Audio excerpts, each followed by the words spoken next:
Mote na mino ba ndeko bala nyonso ya magazine Océan du Congo Info. Na zaina sengo ya kopesa mino ba sango ya mukolo ya lelo.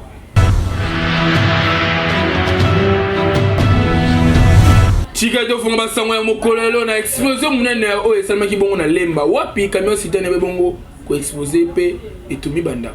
Bolanda. Awa tozana ongonga ba entrée ya Rikuni camion citerne ya LP Zumoto raté course depuis 2 heures moto ezopela bato baziki na centre de santé na bandako ya bato baziki puisque là nanu moyen koloba ntongo ya bakoro eza te parce que bamaison ebele nanu bafungoli yango te omona oyo nyonso moto ezopela na baboutique distance moko bakosakana te alors baporte misusu efungoli nanu vraiment sérieux awa. Vraiment sérieux, très sérieux.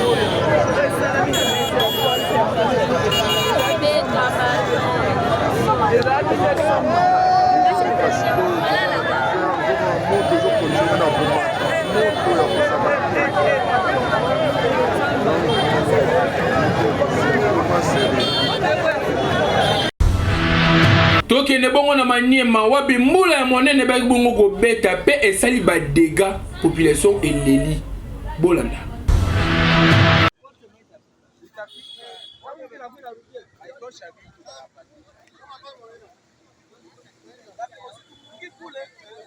Yo mwisho hapa baba. Joko hidro hii.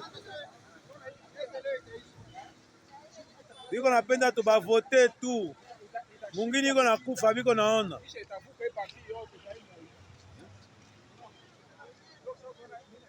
Tutabavote hivi. Batoto wa Kindu ya diaspora, batoto wa Manyema. Mwangarie. Vice-premier ministre, ministre de la Défense nationale Jean-Pierre Bemba a ebaki bongo ko sala visite na Kisangani pe asolaki na gouverneur ya ville Bolanda. Sous un soleil au zénith, le vice-premier ministre, ministre de la Défense nationale, Jean-Pierre Bemba Gombo, foule le sol Boyomé ce samedi 5 août 2023. Après les honneurs militaires, un briefing en tête-à-tête avec la gouverneure Madeleine Nikombasa Bangou sur place à l'aéroport. Rien à filtrer de leurs échanges. Quelques minutes plus tard, Jean-Pierre Bemba Gombo se dirige droit vers le camp général Baouma. Quittant l'aéroport international de Bangoka, la gouverneure de province Madeleine Nikombasa Bangou prend la direction du quartier Segama dans la commune Makiso. Elle passe par cette route à Spiro, jadis dans un état crasseux, aujourd'hui carrossable. Ayant appris d'un morcellement illégal et non autorisé sur l'espace public réservé à la population locale pour l'intérêt social, elle tape du poing sur la table. Sur place, Madeleine Nikomba trouve les responsables des services relevant du domaine de gestion des terres, notamment les affaires foncières et le cadastre. Là, Madeleine Nikomba Sabangou fustige la violation de son instruction interdisant tout lotissement sur toute l'étendue de la Chopo jusqu'à nouvel ordre. Séance tenante, elle instruit tous ses services d'arrêter toute tentative de morcellement à cet espace. Au bourgmestre de la commune Makiso, Denis et Congo, la gouverneure Madeleine Nikomba instruit de démarrer très rapidement les travaux de construction du marché local à cet endroit en déant 1 mois. Tout celui qui a mal acheté ne s'en prendra qu'à lui-même.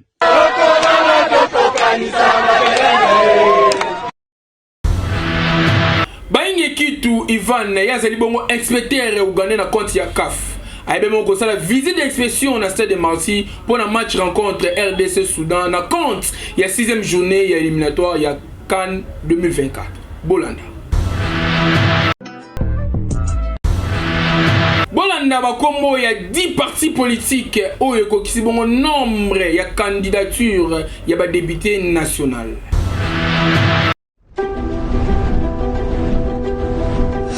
Voici le top 10 des partis ayant atteint le seuil de recevabilité à la députation nationale. 1.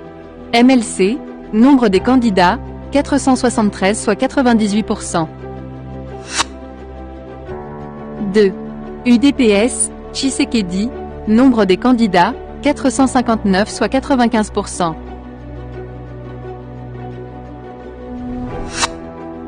3. ALDEC, nombre des candidats, 453 soit 94%.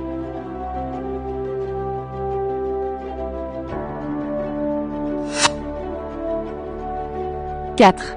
Ensemble, nombre des candidats, 449 soit 93%.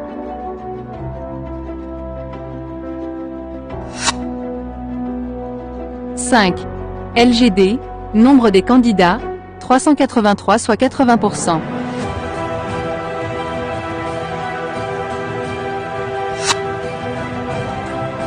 6. Envol, nombre des candidats, 333 soit 69%.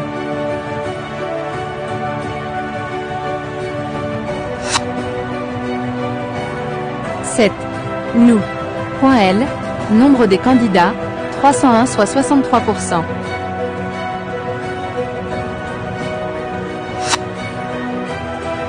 8. A7, nombre des candidats, 291 soit 61%.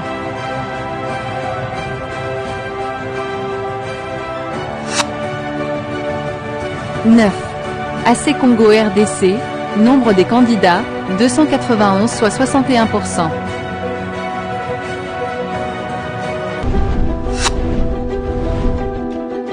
10. CUC, nombre des candidats, 290 soit 60%.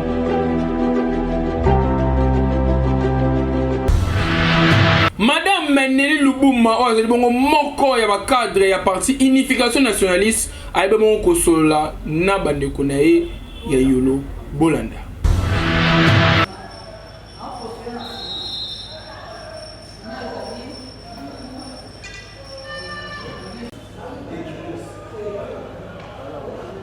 Kalamu, Bandalungwa, Giringiri.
C'est comme ça que tu vas faire.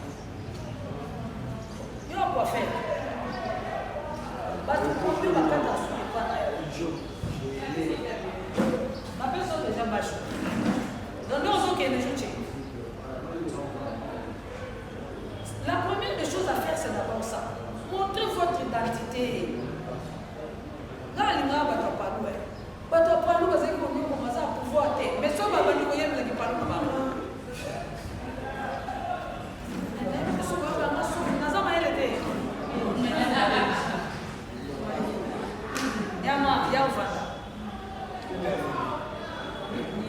Nationaliste. Erreur Moussous Bakbasala, vous soutenir candidat. Oui, parti n'a été. Madame, Mandela. Erreur Moussous Tosalaka, vous soutenir candidat au EBI parti n'a été. Tous les contraintes politiques. Au bimi ministre, parti politique n'aime pas repérer ça comme on travaille dans le cabinet. Et comme rapasi, na kochaya banga bandeko ndengeni. Ya mama ni ba candidat lukuta ba yebisaka bino makamona zolo ba supporter. Ndeko ndimi ko soutenir maman Neni, obligatoirement il faut porter la unification nationaliste. Et qu'on permettre ngai na lobakete na comité na ngai ya Kalamu to ya Yolo na comité ya unification nationaliste tozana ba vie là. Tozana ba vie magie. Ba notifier le membre ya parti. Et ngai ta on a défendu défendre yo en tant que ministre, na défendre yo te le rôle ndeko nanga. Na zo défendre yo d'abord le rôle membre ya parti. Quand ngai na yo to yebani ke za famille. Pour ceux qui osent et comment hier abanda zo ko na zo to nsaba ndeko na ye. Na auto nsaba ndeko na te na défendre la terre, baza bandeko nanga kaka te mais baza le bon ba membre parti. Donc, parti dans la unification nationaliste, le président de ce parti, Magloire Kashiba, il y a une vanité. Je ne dis pas que parti parce que nous avons un parti qui va se faire éviter. Bino, par contre, c'est un peu de temps pour éviter. C'est un ingénieur millier.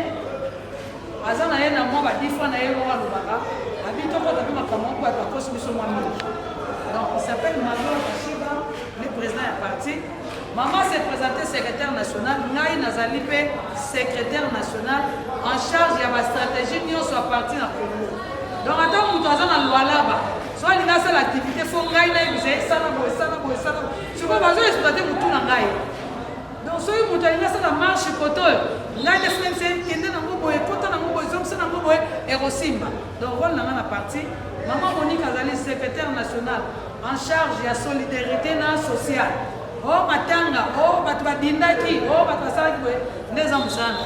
Papa Trésor a télémaki, andeo ya kozala candidat ya bunga, yenda zo kamba funa mo na parti.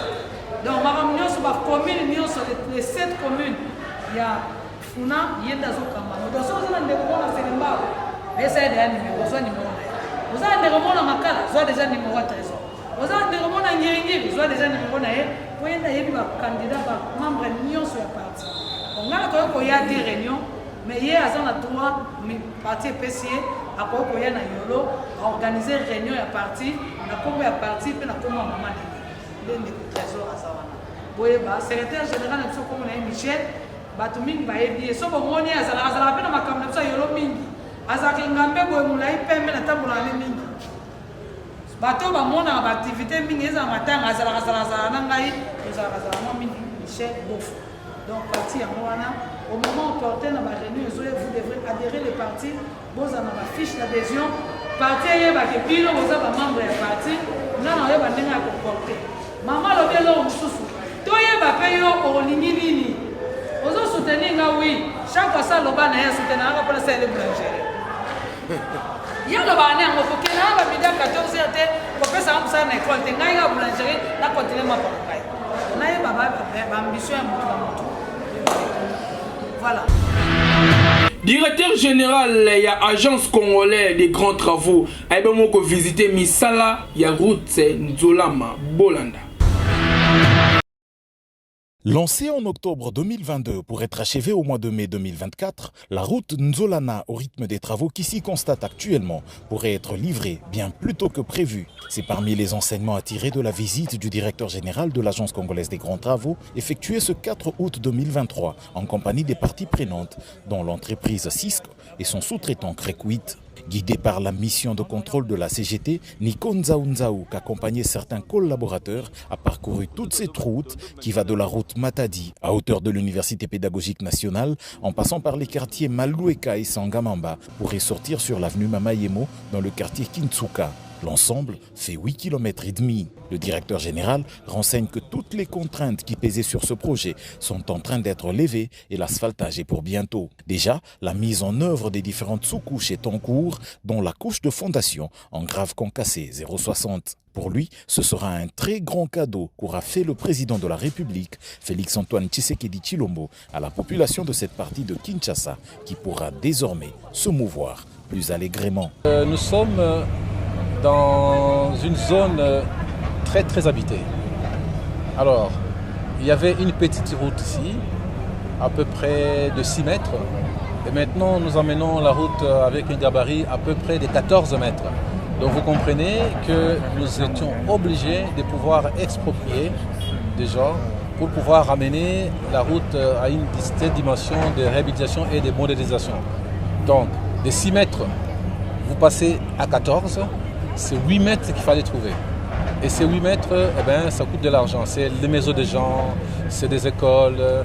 Nous avons tout fait pour pouvoir épargner certaines maisons comme les églises, Nous avons tout fait pour épargner, n'est-ce pas, des couvents de sœurs, mais nous étions obligés de pouvoir passer par certaines maisons et cela malheureusement a un grand coût, mais ce coût sera pris en charge par le projet. Monsieur Panglong, directeur général de CISC, la société contractante, est confiant.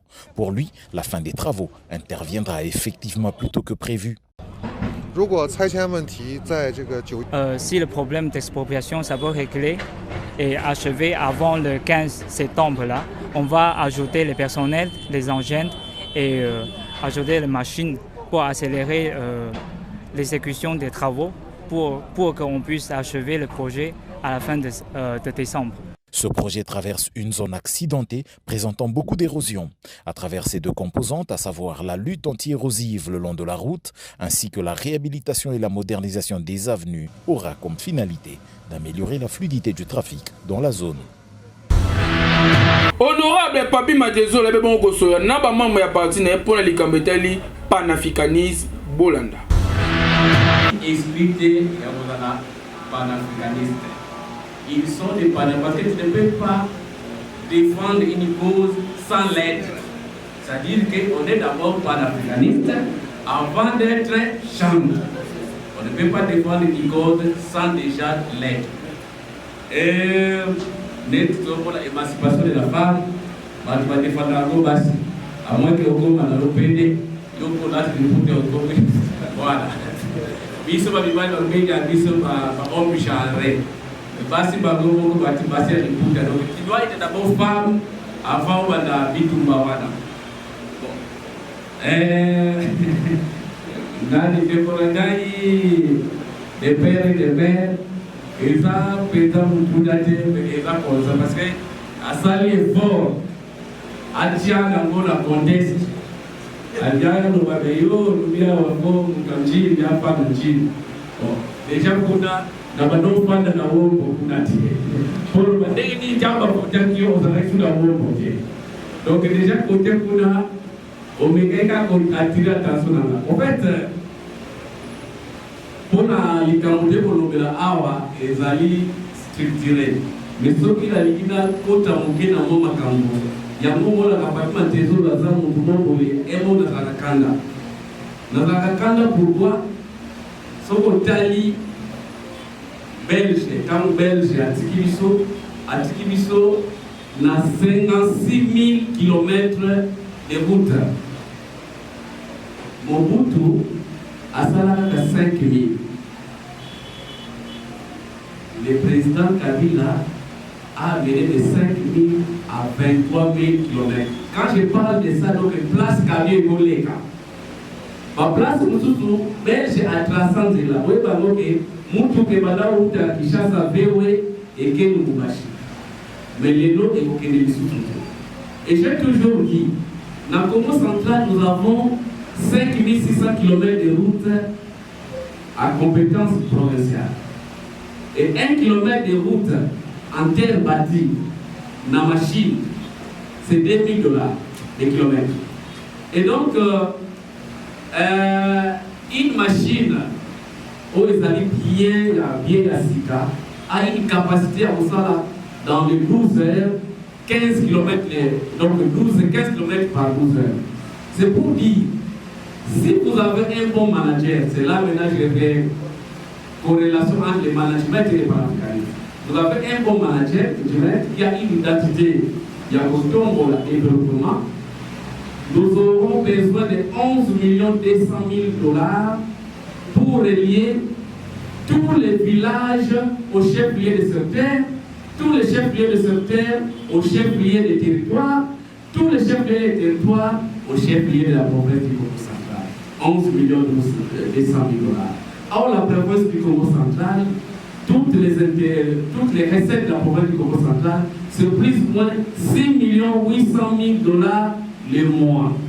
Donc, un gouverneur visionnaire n'aura que besoin plus ou moins, avec toutes les charges, au moins de 6 mois pour relier toutes les routes du Congo central pour permettre ces routes-là d'être praticables.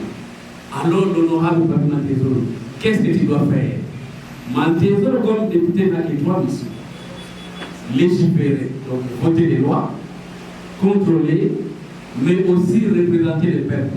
Dans cette rubrique de représenter le peuple, tozwaka mwa eloko ya moke toza nango, okosala mwa pont, okosala mwa nzela, okosala mesiko tekolanga soki kaka babali nzela ya kula ya mokimbungu bantu ya mateke mpe baloba yoke balela mokimbungu mpona nini biso mpe na mateke tozozela yo okenda na mateke bato ya kipese secteur bazozela yo.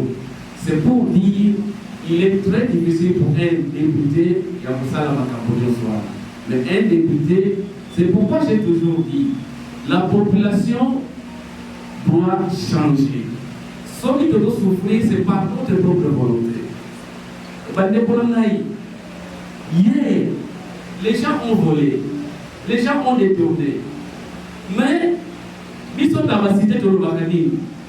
Au côté de la partie, Nani n'a pas dit à Azan et l'autre côté. Au côté de la partie à l'Ouakani, oh, il y a son prêtre, on a vu qu'un prêtre, avec la messe au Sakalate.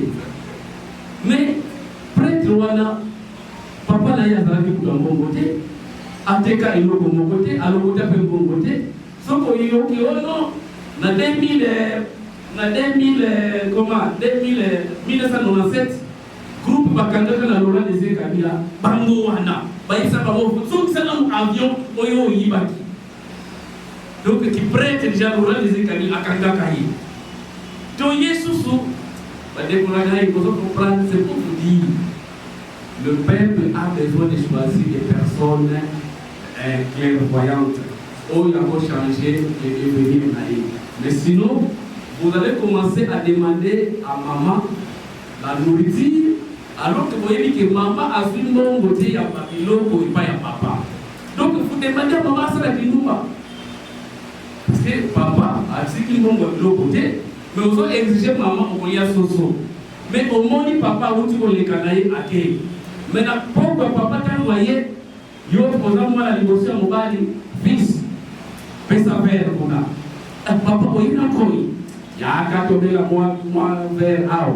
Vous avez la coin, il a mis la paix, mais l'autre, vous avez un peu de l'autre, et pas maman. C'est-à-dire, vous claquez les mains, vous applaudissez ceux-là qui vous ont volé. Mais vous exigez aux députés beaucoup de choses. Vous avez raison. À raison ou à tort, je ne sais pas. Prenons l'exemple, ma chère amie. Je vais vous aider un tout petit peu. Vous nous brossez les oreilles chaque fois. Par député, 21 000 $. Est-ce que vous savez que les ministres ont 30 000 $? Est-ce que vous savez que le directeur du président a 34 000 $? Est-ce que vous savez que les conseillers principaux. Inspecteur général ya finance M. Jules Alingeti a bien coupé sa malobana pour les cambetali contrat chinois. Bolanda. Contrat chinois, vous allez vous rendre compte que l'intellectuel congolais est un obstacle au développement du pays. Parce que par son stylo, l'intellectuel congolais peut tuer des millions de Congolais. Et vous vous rendez compte que notre pays n'était pas pillé par des illettrés, mais plutôt par tous ces intellectuels véreux qui ont causé des dégâts énormes. Énormes. Et quand ils signent des contrats, ils mettent des dispositions telles que la révisitation du contrat pose de sérieux problèmes. Il y a des contrats où il est clairement dit que lorsqu'il y a des litiges dans l'exécution des 10 contrats, les tribunaux habilités à trancher sont des tribunaux des pays étrangers. Et ça pose de sérieux problèmes. Ça, c'est condamner la République. Donc, c'est dégoûtant de constater que la République a, à un moment donné, formé des intellectuels gratuitement. Ces intellectuels n'ont pas payé des frais dans nos universités pour être formés, mais par la suite, ces intellectuels ont poignardé la République sur le dos. Donc, c'est vraiment regrettable. Les intellectuels doivent prendre conscience de leur rôle dans la société. Les intellectuels doivent être des lumières pour la société et non des éléments de destruction massive de la société. Voilà un peu ce que je peux faire comme message aux intellectuels congolais. Population ya commune ya Nzili na quartier 13 bazole la pona likameteli violence ya la police ya poste ya Mbata na quartier 13 Bolanda. Oh Santi, retourne à quitter,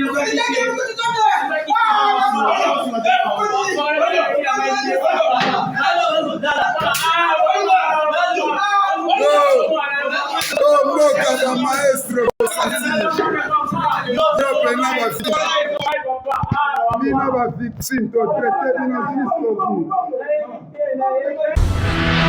Toki ne bongo na régie wapi Kabuya l'impuissant abomeki biso vidéo du jour nini.